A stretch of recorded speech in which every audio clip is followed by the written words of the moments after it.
We are living in the most intellectually advanced age in human history. Information is everywhere.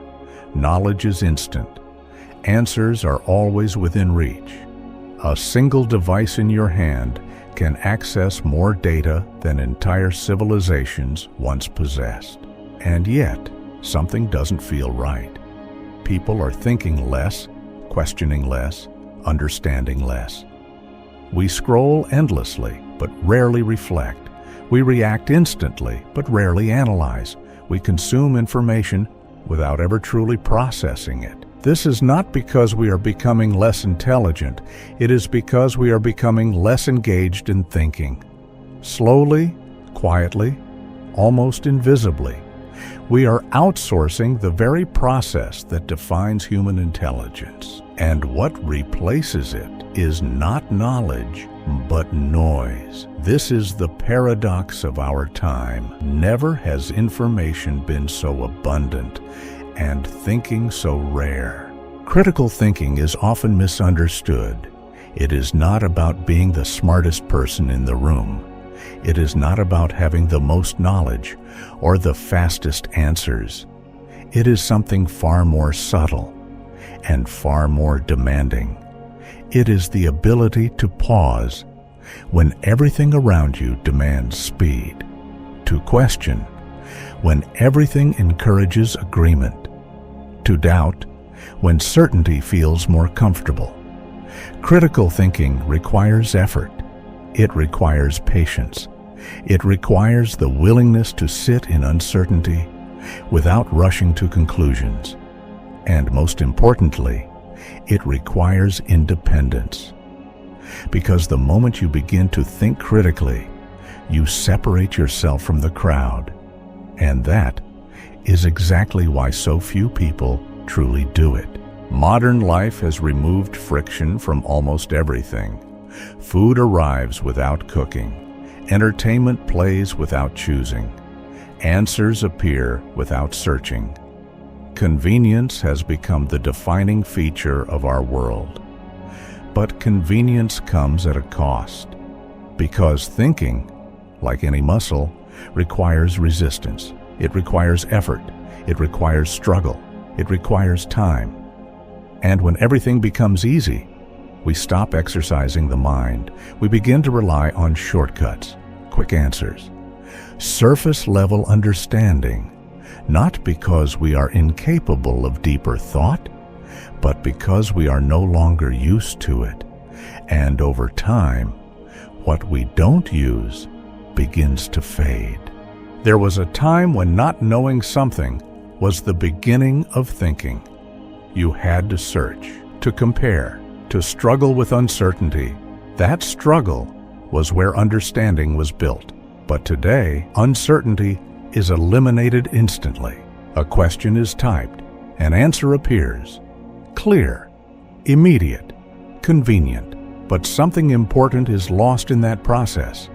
Because when answers come without effort, they rarely stay. We begin to confuse access to information with actual knowledge. We feel informed without ever having thought deeply. And slowly, we stop thinking for ourselves because something else is always ready to do it for us. You believe you are exploring ideas freely, that you are choosing what to see, what to watch, what to believe. But in reality, those choices are being shaped for you. Every click, every pause, every interaction is tracked and analyzed, not to expand your thinking, but to predict it, to feed you what keeps you engaged, what confirms your beliefs, what reinforces your perspective.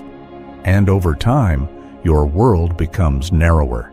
You see less contradiction, less challenge, less truth, because truth often requires discomfort, and discomfort does not keep you scrolling. Human beings are not naturally rational. We are emotional first and logical second. We feel before we think. We react before we reflect. And in a fast-moving world, emotion always wins. Anger spreads faster than understanding. Fear spreads faster than facts. Certainty spreads faster than doubt. Because emotion requires no effort. It demands no analysis, no patience, no questioning. You feel it, and you act. But critical thinking demands something different. It demands a pause, a moment of resistance. And in a world addicted to speed, that pause is becoming rare. Attention is the foundation of all thought. Without it, there is no depth, no understanding, no clarity. But today, attention is constantly under attack. Notifications interrupt your focus. Short videos fragment your thinking. Endless scrolling trains your mind to move faster, and faster, and faster. And your brain adapts. It becomes efficient at processing, but weak at understanding. Because deep thinking requires something modern life no longer provides: stillness, the ability to stay with one idea long enough to truly understand it.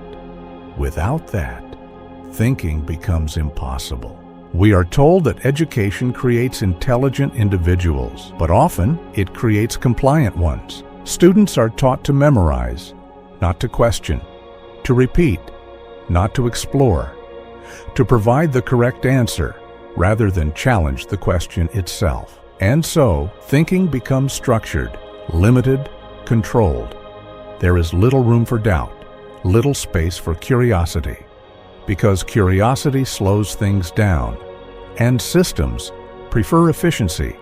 But efficiency without thinking is not intelligence.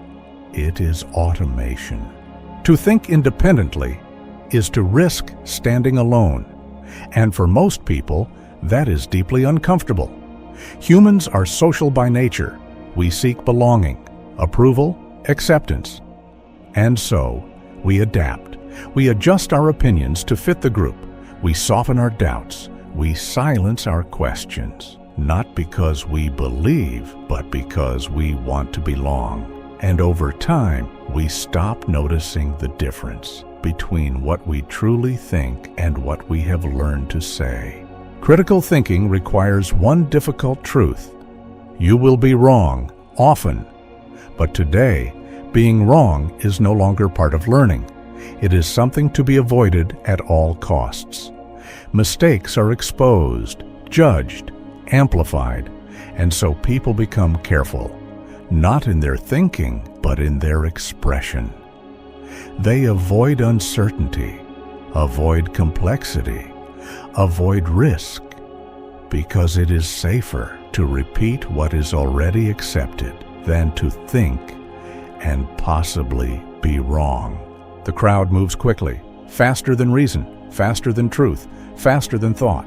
An idea appears, and within minutes it spreads, shared, repeated, reinforced, until it feels undeniable, not because it has been examined, but because it has been accepted. And once the crowd accepts something, questioning it becomes difficult, because now you are not just challenging an idea, you are challenging everyone who believes it, and most people choose not to. We live in an age where information is everywhere, and because of that, people feel informed. But feeling informed is not the same as understanding. Hearing something once is not knowledge. Repeating something confidently is not intelligence. True understanding takes time, effort, depth, but shallow knowledge is faster, easier, and far more convincing, because confidence often sounds like truth, even when it isn't. When critical thinking disappears, the consequences are everywhere. Conversations become arguments, opinions become identities, disagreement becomes division. People stop listening, stop questioning, stop trying to understand. Because understanding requires effort. And effort is what we have been trained to avoid. And without thinking, society does not progress. It reacts over and over again. But thinking is not lost. It is simply unused.